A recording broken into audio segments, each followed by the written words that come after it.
a nuestra serie El Misterio del Universo. Para todos ustedes, los que no han estudiado la serie, les queremos recordar que estamos en el siglo XXI y que hay un aparato que se llama YouTube. Y si tú te metes a YouTube, a nuestras redes, todas las conferencias anteriores o de las series las puedes oír oyendo en tu coche, antes de acostarte, con tus audífonos que ya venden ahora inalámbricos, con tu celular, etcétera, etcétera. Pero estamos en un tiempo, hermanos, donde o nos ponemos las pilas, se los digo con todo mi corazón, y seguimos en una vida mediocre, en la vida cristiana, nada más escuchando el mensaje los domingos, vamos a sufrir muchísimo en un mundo que se está ahogando. Estamos en un mundo caótico, un mundo incierto, un mundo lleno de tentaciones de todo tipo, y solamente aquellos que traen la armadura de Dios, como dice Efesios capítulo 6, los que están en contacto continuo oyendo la palabra, los consejos de la Biblia, van a sobrevivir. Va a haber como un tsunami que va a barrer a millones de personas que se decían cristianas, pero cuando vinieron las lluvias, los vientos y la arena, su casa se cayó, porque no estaban parados sobre un cimiento que se llama Jesucristo. Así que de veras yo los exhorto a que tomen ustedes en serio los estudios de la Biblia. Este estudio del misterio del universo es un estudio de la Biblia, es un estudio de astronomía, es un estudio de astrología, pero la astrología a la luz de la Biblia es un estudio de antropología y de paleontología. O sea, cubro varias disciplinas académicas a la luz de la Biblia para entenderla mejor y para que veamos los tesoros que tiene escondidos la palabra de Dios. Y hemos visto hasta este momento que el universo está formado por 3 cielos. El cielo atmosférico está como a 7-8 kilómetros de la corteza terrestre hacia arriba, y de ahí hacia abajo hay vida. Las aves pueden respirar, nosotros podemos respirar.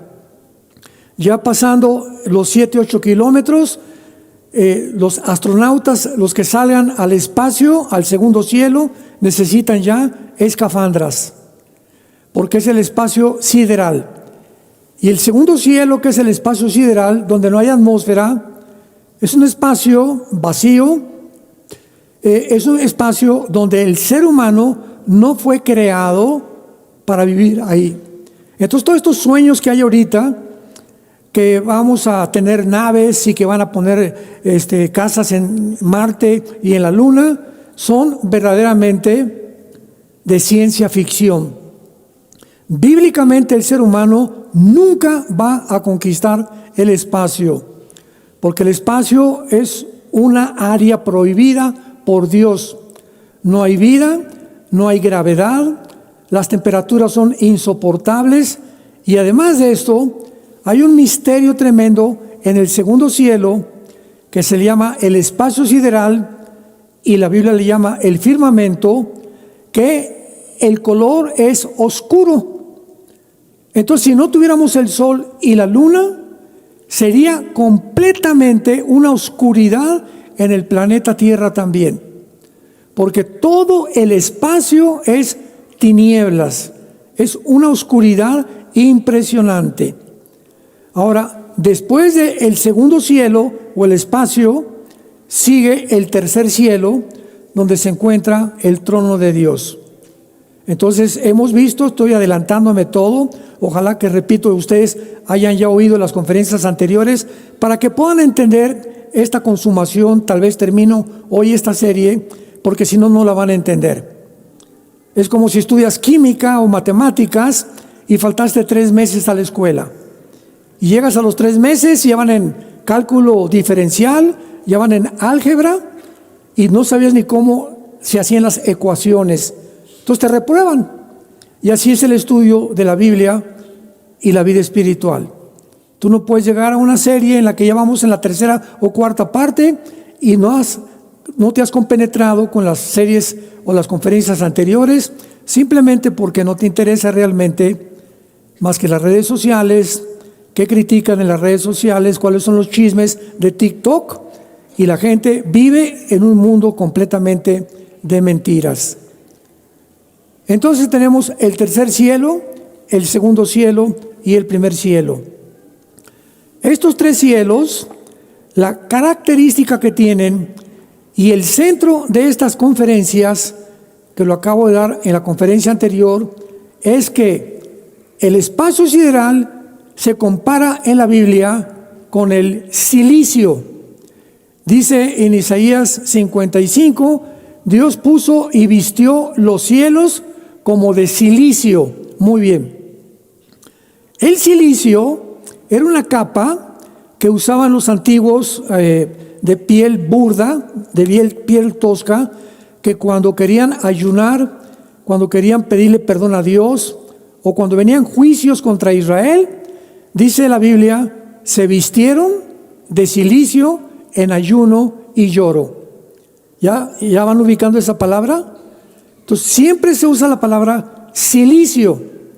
Ahora, ¿por qué todo el espacio sideral, el segundo cielo, se le llama en la Biblia que es como de silicio? Porque hubo una rebelión satánica, tal vez vamos a abordarla a continuación, antes que nosotros. Cuando Adán y Eva fueron colocados en el huerto del Edén, ya estaba ahí Lucifer caído. Ya los ángeles habían poblado el planeta Tierra antes que nosotros. Ya los ángeles caídos habían poblado el planeta Tierra antes que nosotros. Y los ángeles caídos habían hecho pirámides, cosa que los seres humanos era imposible que hicieran. Las pirámides de Giza, las de Machu Picchu en Perú, las de Yucatán, Quetzalcóatl, las pirámides mayas, los de Stonehenge en Inglaterra. Ruinas arqueológicas que los arqueólogos modernos ven y dicen, es imposible que las pirámides de Giza las haya fabricado el ser humano hace 4,000, 5,000 años. Piedras de 14 toneladas, de 10 toneladas, no tenían grúa, imaginémonos, hace 4,500 años, no tenían calculadora, no tenían telescopios, no tenían manera de medir nada, no tenían sierras para cortar las piedras como si fueran mantequilla, que ni siquiera las sierras modernas de esmeril de punta de diamante cortan una piedra como las pirámides de Giza y de Machu Picchu, que están ensambladas, que ni siquiera una hoja de papel cabe en medio. Increíble. Bueno, todas estas cosas que los seres humanos nos enfrentamos desde el siglo XX, sobre todo los arqueólogos, llegan a una conclusión. Bueno, si los seres humanos no hicieron esto, o sea, hay vestigios de culturas más inteligentes en el mundo que nosotros, entonces la más grande mentira que se ha propagado es la teoría de la evolución. La teoría de la evolución, que por un accidente aparecimos de una amiba y fue desarrollándose, evolucionando hasta llegar al ser humano, que venimos de chita, que venimos de los animales. Entonces es lógico que cuando se propagó esta mentira de la teoría de la evolución, que en 1954 fue desmentida por los genetistas, el doctor Crick, apúntalo, y el doctor Watson, premios Nobel de Medicina, que descubrieron el ADN, el ácido desoxirribonucleico, llegaron a la conclusión que era imposible la evolución o la mutación de cruzar un perro con un gato, o cruzar un caballo con una burra, o un león con una yegua, o un camello con otro animal de otra especie. ¿Por qué? Por el ADN, por el código genético hereditario que tienen los perros como caninos, que tienen los caballos, los toros, las vacas como ganado vacuno, etcétera, etcétera. Entonces, hay algo que impide la mezcla entre dos especies. Los que son médicos me están entendiendo. Es imposible la cruza de dos especies. Y cuando el ser humano se atrevió a cruzar el caballo con una burra, ¿qué salió? La mula. ¿Pero qué pasó con la mula? Nació híbrida, porque violamos las leyes de la genética que están en Génesis 1, 25 al 27. Entonces, pues los arqueólogos dicen, pues es que extraterrestres hicieron estas pirámides y fuimos y nos están vigilando, y ahorita con la multiplicación de los ovnis, y no sé cuántos han oído que se acerca un meteoro a la Tierra. Creo que le pusieron el Apolo y que lo retrataron hace como una semana. Me mandaron las fotos que tiene luces. Y yo tuve que reírme como nunca me había reído de cuando aquí un meteoro tiene luces, por el amor de Dios. No, es que es una nave madre, comenzando a propagar que es una nave de marcianos madre que se va a acercar a la Tierra, etcétera, etcétera. Entonces, como el ser humano no entiende que hay un mundo invisible poblado de ángeles caídos, de entidades espirituales que buscan impedir o abortar el plan de Dios para tu vida y para mi vida. Entonces el ser humano, Discovery Channel, National Geographic, llegan a la conclusión: los marcianos llegaron ya, y llegaron bailando el cha-cha-cha, como dice la canción, ¿se acuerdan? La canción de los 70s, 80s.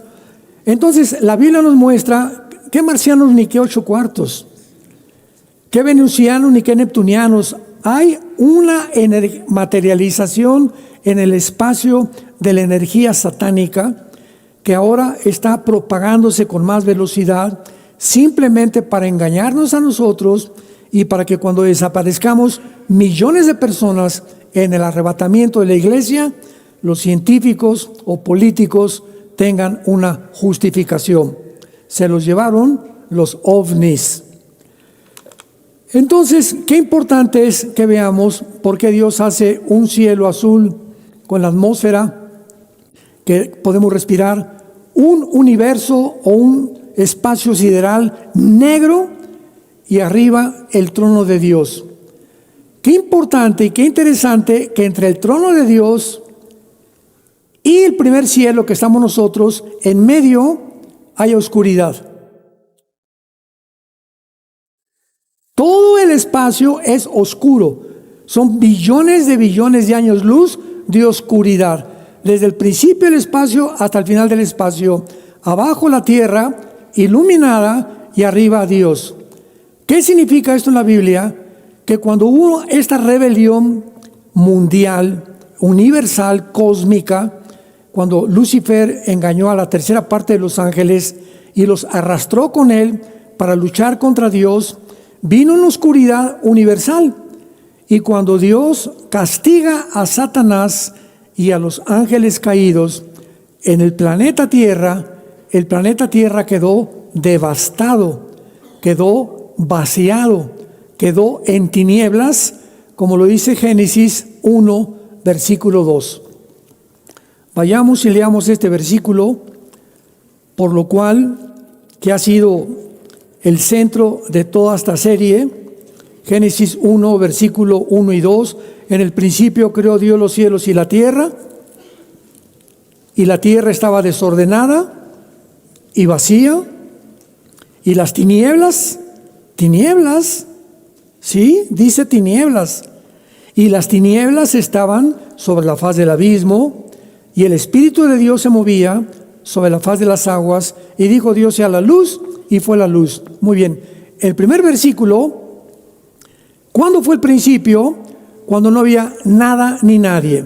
Vayamos rápido a ver esto en Job capítulo 38. Job capítulo 38, versículo 4 al 7. Job tiene la misma antigüedad que el libro del Génesis. Dice así, Job 38, 4 al 7. ¿Dónde estabas tú cuando yo fundaba la tierra sea, todavía no había nadie en la tierra, házmelo saber, le pregunta Dios a Job, si tienes inteligencia. La otra pregunta que le hace Dios, ¿quién ordenó sus medidas? Si lo sabes. ¿Quién extendió sobre ellas cordel? Dios le está diciendo a un hombre llamado Job, todo lo que yo hago, lo hago matemáticamente exacto, las medidas son exactas, el movimiento de la tierra sobre su eje es de 24 horas exacto, el movimiento de la tierra alrededor del sol es de 365 días exactos. Las 4 estaciones, primavera, verano y otoño y invierno, son exactas de acuerdo a la distancia de la tierra con el sol, para que ustedes tengan 4 diferentes formas.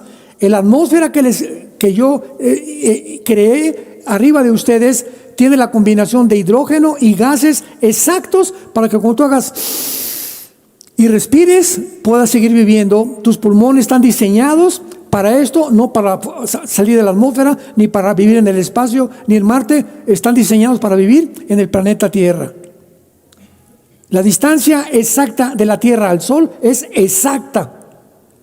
Y Dios le pregunta a Job, si tú eres tan inteligente y tan buen astrónomo, dime si tú sabes algo de esto. Y esto, claro que lo sabemos, que no hay ningún astrónomo, ningún astrofísico, ningún científico que nos pueda decir cómo se hizo el mundo. Porque para que alguien pueda saber cómo se hizo el mundo, tiene que ser científico, y para que sea científico, tiene que ser repetitivo, ¿verdad? Los científicos tienen que necesitar tubos de ensayo, probar lo que ellos al principio postulan como teorías, y si no lo demuestran, no se puede aceptar como algo científico. Por eso la teoría de la evolución siempre fue teoría, porque nunca se probó científicamente la mezcla de una especie con otra especie. Y vino el hacha final cuando descubrieron el ADN en 1954. Ahora vean el versículo 6. ¿Sobre qué están fundadas sus bases? ¿O quién puso su piedra angular? Pregunta.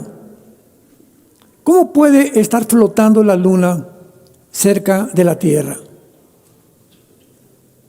¿Quién está sosteniendo la luna? ¿Y la Tierra? Hay una ley física que dice lo siguiente: la velocidad de un objeto es proporcional a la fuerza que se le aplica. Me explico. Si yo tengo una canica y le hago a la canica así, le estoy aplicando a la canica una fuerza, ¿verdad?, determinada. Esa fuerza va a hacer que la canica salga disparada, pero se tiene que detener, ¿correcto?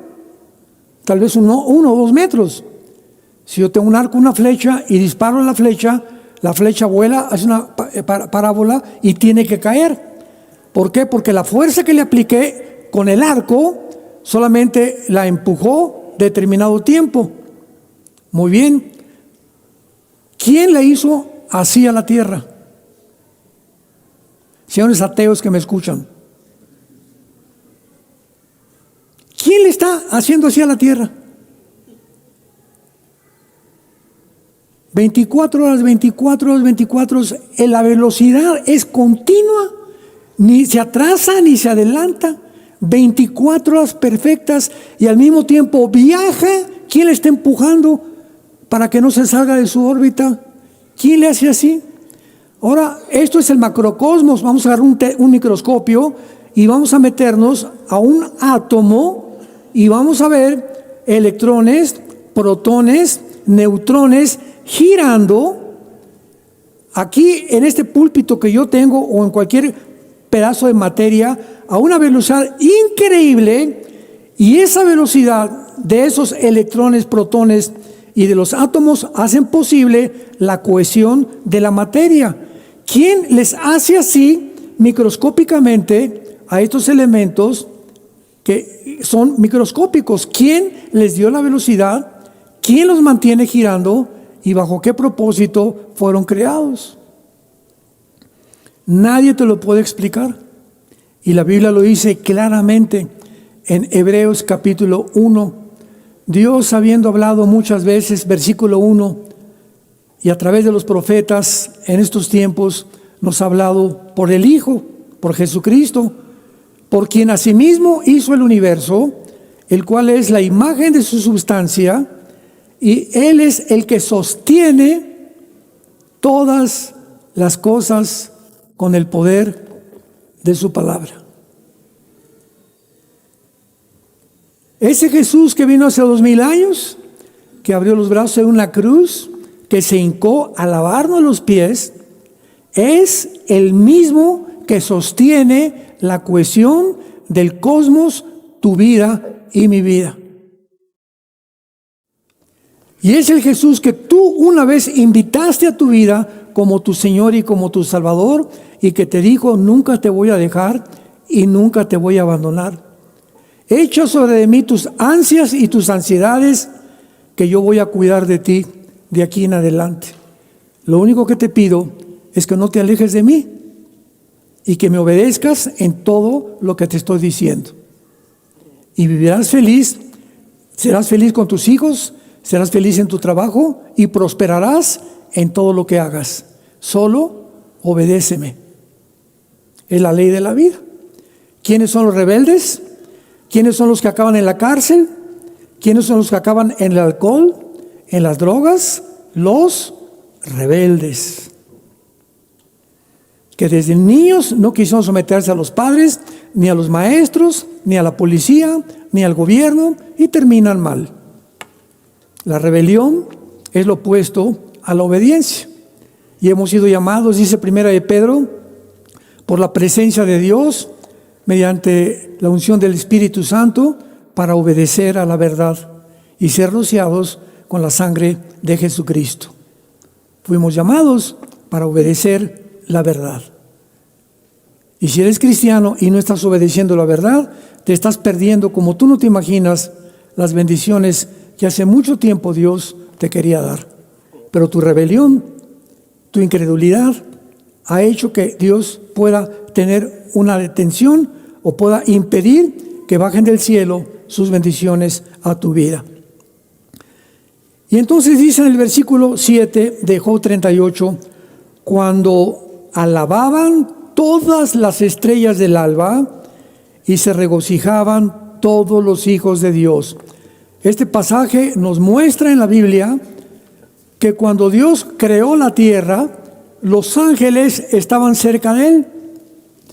Y cuando Dios medía la tierra y le decía al arcángel Miguel: voy a hacer esto, voy a hacer aquello, las medidas que tenga esto, el sol va a pesar millones de toneladas de masa, va a pasar esto y aquello. Todos los ángeles tuvieron el espectáculo maravilloso de ver la creación, cosa que nosotros no habíamos nacido todavía. Por eso Dios le pregunta a Job, ¿verdad?, que si él no había nacido y el universo había sido creado, y levantamos los ojos y vemos un orden, vemos una belleza, los cielos cuentan la gloria de Dios, y llegamos a la conclusión que Dios no existe. Estamos locos. Es imposible poder observar lo que nos rodea y concluir que no hay alguien detrás más inteligente que nosotros. Bueno, vayamos ahora a Isaías capítulo 14 y veamos esta caída de Lucifer, que era un querubín. La Biblia nos muestra que no hay marcianos, venusinos, neptunianos, etcétera, etcétera. La Biblia nos muestra que hay seres inteligentes, serafines, querubines, ángeles y seres vivientes, que aparecen en Apocalipsis 4 y Apocalipsis 5. Estas 4 clases de criaturas, la Biblia menciona que fueron creadas por Dios y tienen y ocupan un lugar en el espacio, en esta negrura del espacio. Ahí están. Satanás, Efesios 2, es el príncipe de la potestad del aire. Satanás es el espacio, el príncipe del segundo cielo, el oscuro en las tinieblas, porque es el príncipe de las tinieblas. Ahí lo lo confinó Dios. Y hay otros en el tercer cielo que siguen sirviendo a Dios, que hay querubines y serafines y ángeles que no se rebelaron contra Dios. Entonces veamos el capítulo 14, que Satanás es simplemente un título. A los que les interese, la palabra Satán en el hebreo significa enemigo. O sea, Satanás es el enemigo. Cualquiera que sea enemigo de Dios es un Satanás. Y la otra palabra diablo es otro título. Diablo significa el que acusa o el acusador de los hermanos. Pero no es el nombre de esta entidad espiritual que era un querubín y que su nombre era el Eliá, en el hebreo, que significa Lucifer, o el que lleva o la antorcha la luz. Qué ironía, ¿verdad? El que portaba la luz fue el que más bajo cayó de la creación de Dios. Dice Isaías 14, versículo 11 en adelante. Descendió al Sheol tu soberbia. El Sheol es el inframundo, es el lugar en el centro de la tierra donde se encuentra el Guena, el infierno actualmente. Dice Dios, descendió al infierno, al centro de la tierra, tu soberbia. Y al sonido de tus arpas, gusanos serán tu cama, gusanos te cubrirán. ¿Cómo caíste del cielo, oh lucero? O sea, oh Lelial, aquí está su nombre en el hebreo. Hijo de la mañana, cortado fuiste por tierra, tú que debilitabas a las naciones. O sea, había antes que nosotros naciones. Había un mundo antes que nosotros, donde los ángeles gobernaban bajo Luzbel o Lucifer. Tú que decías en tu corazón, subiré al cielo, en lo alto junto a las estrellas de Dios. Levantaré mi trono y en el monte del testimonio me sentaré a los lados del norte. Sobre las alturas de las nubes subiré y seré semejante al Altísimo. Vean los verbos. Subiré, me levantaré, me sentaré, alcanzaré y seré. Todo esto nos habla a una criatura centrada en sí misma, ¿correcto? Yo voy a ser, no necesito a Dios, no necesito la Biblia, no necesito mandamientos, no necesito amigos cristianos, no necesito a nadie. Yo soy Dios. Yo voy a poner mis reglas, yo sé cómo vivir, cómo hacer mi trabajo, cómo fundar mi matrimonio. Yo soy Dios. ¿Qué es la esencia? La soberbia. Es lo que hace caer a cualquier ser humano. El momento en que tú dices, no necesito leer la Biblia, ya tienes ahí 3 días que ni la abres. Esa actitud tuya de decir, no la voy a leer en 3 días y me voy a pasear, a jugar fútbol, a mi despacho, a mi carpintería, pero no necesito consultar diario, venir diario a que Dios me dé consejos, que me fortalezca. No lo necesito. Esos 3 días que tú te has pasado alejado de la Biblia, o una semana, ¿qué hablan de ti? Que eres ya la soberbia entró a tu vida. O sea, ya has decidido que no necesitas depender de Dios, porque tú puedes sin la ayuda de Dios vivir tu vida. Ser marido, ser mujer, ser estudiante, ser esposo, ser novio, ser novia, ser trabajador, ser deportista, sin Dios. La soberbia. Y esa soberbia, mientras más pasa el tiempo, más te comienza a inflar. Nos comienza a inflar. Comenzamos a ver con desprecio a las gentes. Comienzas a tener cuentas que no pagas porque no te interesa lastimar los sentimientos ni las emociones de doña Panchita que te prestó para tus tamales. Comenzamos a darnos cuenta que no necesito pedirle perdón a mi esposa. ¿Por qué? Porque aquí yo soy Pancho Villa, macho Camacho en mi casa. Y aquí llego a mi casa y me prenden la televisión y se me callan los niños y mételos porque aquí soy el que yo mando. Comienzas a inflarte como un pachá. Como esas películas que hicieron que llegaba, ¿verdad? ¿Se acuerdan de Héctor Suárez? comerciales que hacía, que ya, Pachá, vieja, traigo a 3 a las 12 de la noche a cenar, bájase y hágame la cena todos, a las 12 de la noche, cuando la señora ya estaba dormida. El Pachá, el macho Camacho. ¿Quién es el macho Camacho? Un hombre inflado por el orgullo, por la soberbia de que él es Dios en su casa. Cuando Dios nos manda a los hombres ser siervos, lo contrario de nuestra esposa. Siervos, Efesios 5, de nuestra esposa. Maridos, amen a vuestra esposa como Dios los amó a ustedes desde la cruz. ¿Cómo nos cambia completamente la vida cuando venimos a la Biblia? Y cuando comenzamos a obedecer eso, y trato a mi esposa con respeto, y mi esposa me respeta, y damos un buen ejemplo a nuestros hijos, vienen y se abren los cielos y comienzan las bendiciones a caer. Comienzan las bendiciones a caer, porque la naturaleza nos da el ejemplo. ¿Cómo funciona la naturaleza? La lluvia no la hacemos nosotros, cae del cielo la lluvia. Y al caer en la lluvia hace que la tierra produzca, ¿verdad? La tierra. Entonces la tierra produce de algo que vino del cielo. Así nosotros, si no viene del cielo las bendiciones, a nadie podemos ayudar. Y vivimos para ayudar, vivimos para vivir para los demás, ya nadie vive para sí mismo. Ahora vivo para ayudar a mi esposa, para serle fiel, para ayudar a mis hijos, para ser un buen ejemplo. ¿Por qué? Porque estoy recibiendo del cielo las bendiciones. Pero si viene del cielo, imaginémonos la lluvia, y hay un pozo y se estanca, entonces no bendice la agricultura. Si Dios me da y me manda dinero o me manda salud y yo lo guardo y lo amontono y me entra la avaricia y la ambición y quiero esto y quiero aquello, pero todo para mí, y yo no lo comparto, entra en mí la soberbia por la avaricia y la codicia. Y entonces, ¿qué pasa? Cierra Dios las puertas y ya no me vuelve a bendecir. Abraham, te voy a bendecir para que tú seas bendición a los demás. Es una ley espiritual, inquebrantable, que también es una ley natural. Una vez llegó una señora y le dice a don Pancho, oye viejo, perdón, sí, ¿dónde están las sandías? Le pregunta a don Pancho a su esposa. Y la esposa le contesta, ¿cuáles sandías, Pancho? Pues ¿cómo que cuáles sandías? Pues salí al jardín y no hay nada de sandías. Y le dice la esposa, pues ¿cuándo sembraste semillas de sandía? Cállese, viejo feo. No puede haber sandía si no siembras. La tierra no puede producir lo que no sembramos. Y así es en la vida.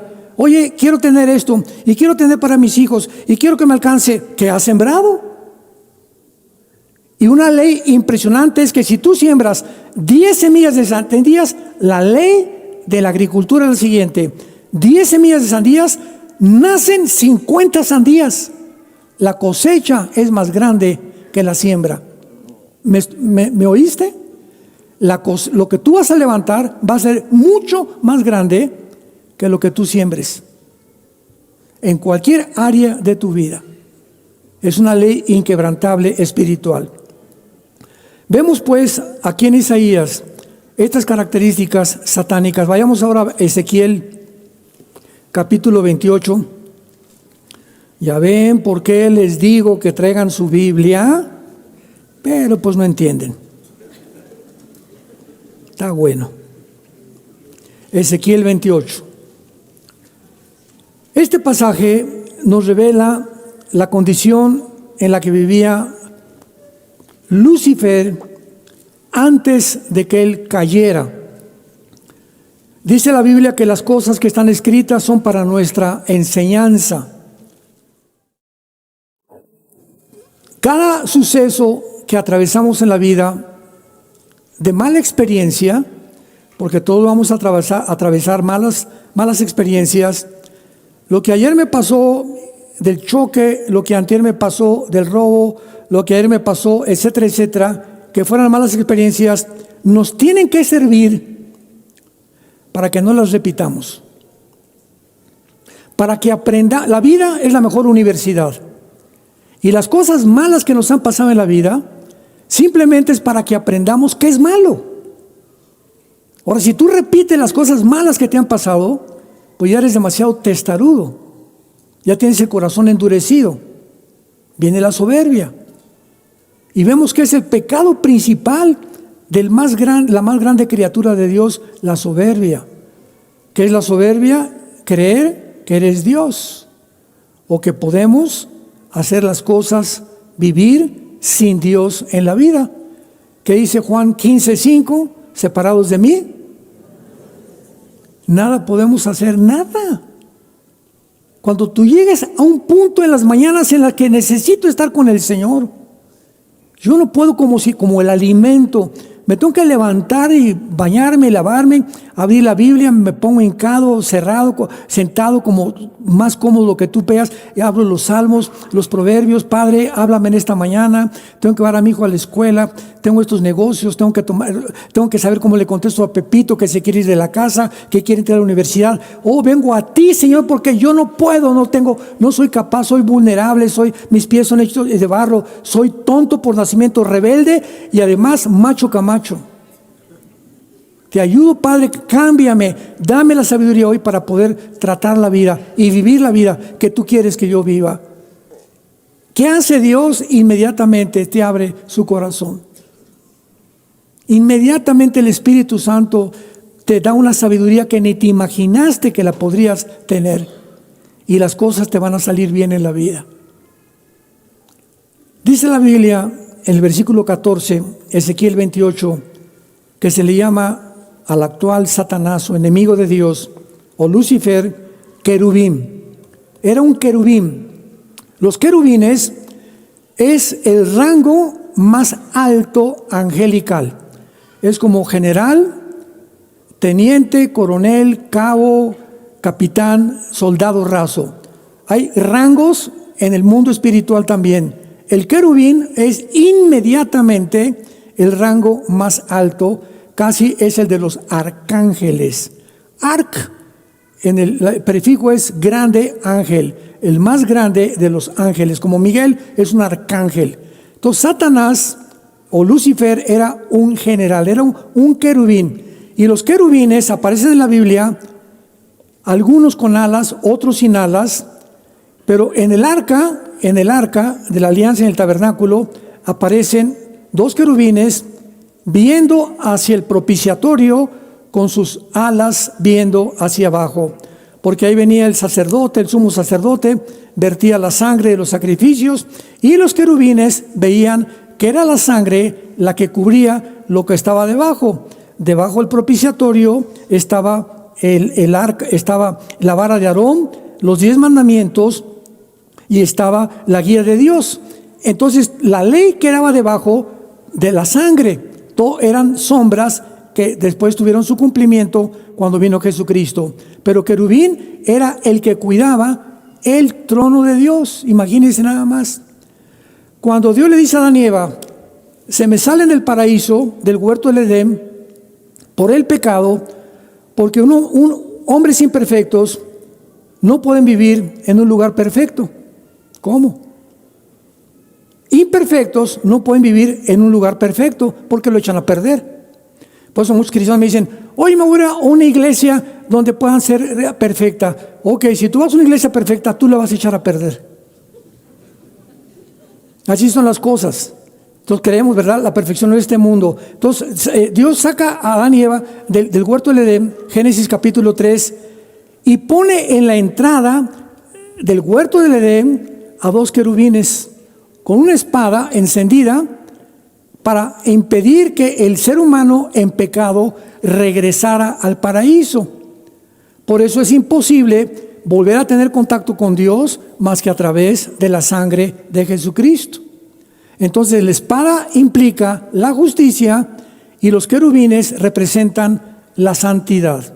Si lo quieres apuntar, los querubines representan la justicia y la santidad, y la espada, la justicia de Dios. O sea que para que Adán y Eva regresaran al huerto del Edén, tenían el ser humano que cumplir dos cosas: ser justos y ser santos, que ninguno de nosotros lo somos. Ni Abraham, ni Isaac, ni la Virgen María, ni la Virgen de Macarena, ni la Virgen de los Olivos, ni San Crisóstomo. El que tú me menciones, no hay justo, dice Romanos 3, ni aun uno. Todos hemos pecado y todos hemos sido alejados de la gloria de Dios. Entonces, el único justo y el único santo que bajó del cielo, ¿quién fue? Jesucristo. Entonces, como ningún ser humano podía cumplir la justicia y la santidad de Dios, Él tuvo que bajar del cielo, hacerse un hombre como tú y como yo, para poder meternos Él al paraíso. Él muere en la cruz y paga tus pecados y mis pecados. Y una vez que Él paga por los pecados, los querubines se hacen a un lado y ahora, Hebreos 10, tenemos acceso libre, sin santos, sin intermediarios, sin sacerdotes, por la sangre de Cristo a la presencia del Dios Altísimo. Y nadie. Están pero dormidos de veras.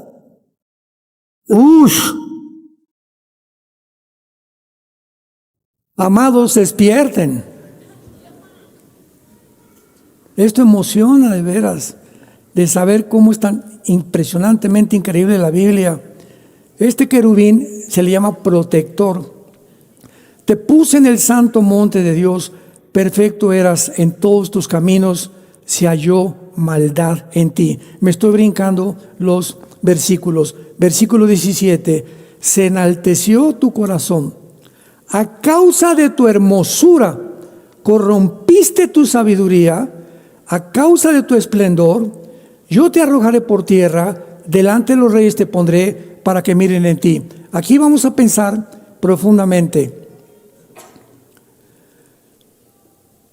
Una de las maldiciones más grandes que hay, que parece irónica, una ironía, es la belleza. Fíjense lo que les acabo de decir. Una de las maldiciones más grandes que hay es la belleza. Una de las maldiciones más grandes que hay es ser demasiado sabio. ¿Por qué? Muy bien. En primer lugar, vamos a poner a una mujer. Miss Universo, la belleza del mundo. Esa muchacha gana por ser la más bonita de todas. Esa muchacha, si esa muchacha no se acerca a Dios, esa belleza se va a convertir en una maldición para ella. ¿Por qué? Porque cuando una persona destaca con esa belleza, le van a llegar hombres, empresarios, millonarios, senadores, políticos a rodearla de todo, y va a estar con 1, con 2, con 3, con 4, con 5, la mayor parte de las veces. Por ejemplo, la mujer más bella del siglo XX, Elizabeth Taylor. La chuli se casó 9 veces. O sea, este no me hace feliz, yo soy demasiado bonita para este que es pescador. Este tiene cara de dinosaurio, tampoco. Este tiene cara de tlacoyo, mucho menos. Y así recorrió buscando quién le iba a hacer feliz, sin entender nunca que no hay un hombre que te haga feliz, mamacita. No hay un hombre que te haga feliz, no hay una mujer que te haga feliz tampoco. Varón que me escuchas, la única felicidad viene del cielo.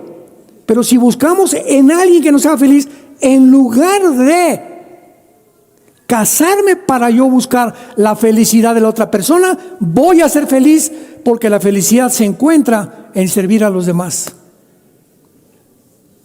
Cuando buscamos siempre para nosotros, vamos a fracasar en la vida.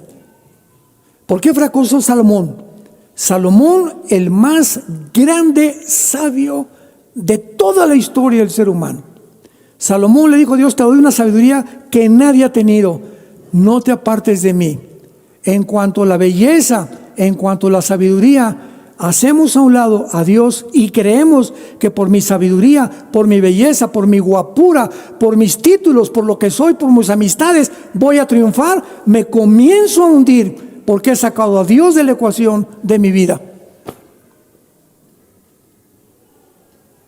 Cuando le pases a un deportista, a un cantante, a una cantante, a un político, o lo que sea en el área que tú me quieras mencionar, el ser humano no es Dios. No somos dioses. Si eres bonita, gracias a Dios, no uses tu bonita para engañar. No uses tu sabiduría para el mundo. ¿Por qué? Porque vamos a fracasar. Cualquier proyecto humano que no tome en cuenta a Dios está condenado a fracasar. Y aquí está el ejemplo más grande en esta criatura llamada el querubín Lucifer. A causa de tu corazón y de tu hermosura, corrompiste tu sabiduría. Las muchachas bonitas se comienzan a centrar demasiado en ellas, los hombres guapos demasiado en ellas, o atletas y por aquí, por allá, y esto y el otro, y comenzamos a creer que somos el papucho de papuchos, y cuando no nos damos cuenta, la caída es más grande que la subida. Pues corrompemos lo que Dios nos ha dado, no para que lo presumamos, sino lo que Dios nos ha dado para servir a los demás. Una vez les he contado la historia de la famosa monjita, la Madre Teresa de Calcuta. La Madre Teresa, me gusta contar esta historia que le sucedió a ella. Llegó a Nueva York en un avión y los reporteros se acercaron y le dijeron: Madre Teresa, ¿por qué está usted allá en Calcuta con los leprosos, con los pobres, a veces con comer, a veces no, etcétera, etcétera? Aquí en Nueva York sobran empresarios que le pueden hacer a usted un edificio con aire acondicionado, etcétera, etcétera. Y ahí va a ser usted feliz realmente. Y cuando la Madre Teresa oyó eso, contestó lo siguiente: es que he descubierto, Señor, le dijo al periodista, que el secreto de la felicidad es vivir para los demás. Yo puedo estar en un palacio de Chapultepec viviendo, pero si vivo para mí, seré la persona más infeliz del mundo, rodeada de dinero, rodeada de castillos, porque la felicidad se encuentra en vivir para los demás. Descubrió el secreto por lo cual vino Jesús. Yo no he venido a que me sirvan, ¿se acuerdan? Sino he venido a servirlos a ustedes. Y cuando encontramos estos pequeños secretos tan importantes de la vida, vamos a encontrar el verdadero camino a la felicidad. Padre, te damos gracias por tu palabra en esta tarde. Gracias, Señor Jesús, porque fuiste hecho semejante a nosotros. Te despojaste de tu gloria para ser y tener forma de un siervo. Te humillaste hasta la muerte y muerte de cruz.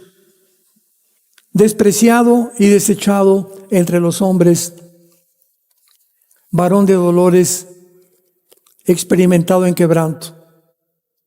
Mas Dios muestra su amor para con nosotros en que, siendo aún pecadores, Cristo murió por nosotros. El que no conoció pecado, por nosotros se hizo pecado, para que nosotros fuésemos hechos la justicia de Dios en él. Pero él, despreciado y desechado entre los hombres, desde que nació no encontró su madre, la Virgen María, un lugar donde naciera.